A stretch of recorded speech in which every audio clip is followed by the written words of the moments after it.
India और Canada के रिश्ते की करंट सिचुएशन आपको पता ही होगा, लेकिन एक ऐसा इवेंट की वजह से कनाडा ने सिर्फ इंडिया को नहीं बल्कि ऑस्ट्रेलिया को भी काफी नुकसान पहुंचाया। ये सब इस तरफ इशारा करता है कि जस्टिन ट्रूडो अपनी इमेज के लिए किस हद तक जा सकते हैं। और आज हम ट्रूडो की बैकग्राउंड से कुछ ऐसे डिटेल आपको बताएंगे जो आपने शायद पहले कभी नहीं सुने होंगे। चलिए जानते हैं फुल स्टोरी। तो बात है G20 समिट की, जो 2023 में भारत ने होस्ट किया था।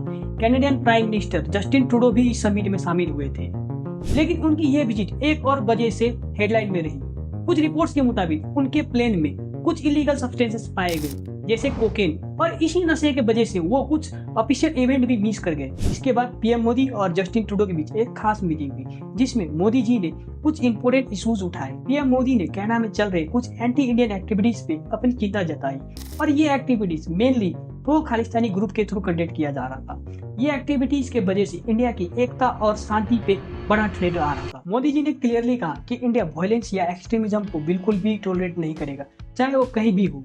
और ट्रूडो ने भी जवाब दिया, कहा कि कनाडा में पीसफुल प्रोटेस्ट और फ्रीडम ऑफ एक्सप्रेशन की आज़ादी है, और उनका यह भी कहना था कि कनाडा एक्सट्रीमिज्म और वायलेंस को बिल्कुल भी सपोर्ट नहीं करता है। यहाँ पर एक इंटरेस्टिंग बात यह है कि ट्रूडो ने प्रो खालिस्तानी ग्रुप के लिए इनडायरेक्टली सपोर्ट दिखाया है, क्योंकि कुछ हद तक उनकी गवर्नमेंट को प्रो खालिस्तानी ग्रुप की पॉलिटिकल सपोर्ट मिली हुई है। आगे इस वीडियो में इस टॉपिक पे हम डिटेल में डिस्कस करेंगे। अब शुरू होता है असली ट्विस्ट। 18 सितंबर 2023 को जस्टिन ट्रूडो ने सबको चौंका दिया जब उन्होंने पब्लिकली आके ये एलिगेशन लगाया कि हरदीप सिंह निज्जर की किलिंग में इंडिया डायरेक्टली इन्वॉल्व है। हरदीप सिंह निज्जर कौन था? वो खालिस्तानी टाइगर फोर्स ग्रुप का लीडर था, जो एक बैंड टेररिस्ट ग्रुप है इंडिया में, और उसका मिशन था सिख होमलैंड क्रिएट करना इंडिया से अलग। लेकिन ये एलिगेशन एकदम आउट ऑफ नोवेयर था, और बात सिर्फ सिक्योरिटी की नहीं थी।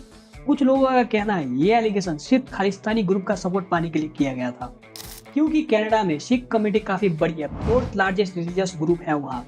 और ट्रूडो ने इस इश्यू के इसलिए पिक किया ताकि सिख वोटर का सपोर्ट मिला रहे। जस्टिन ट्रूडो के एलिगेशन के कुछ देर बाद ही कनाडा ने एक इंडियन डिप्लोमेट पवन कुमार राय, जो एक इंडियन इंटेलिजेंस ऑफिसर है इंडिया के, उनको ओटावा सिटी से एक्सपेल कर दिया। इंडिया ने भी तुरंत जवाब दिया, न्यू दिल्ली से कुछ कैनेडियन डिप्लोमेट्स को एक्सपेल कर दिया। इससे सिचुएशन और टेंस हो गई, और अब दोनों देशों की डिप्लोमेट की प्रेजेंस अब रिड्यूस हो गई है, यानी कम्युनिकेशन और डिप्लोमेटिक इंटरेक्शन भी काफी रिड्यूस हो गई है।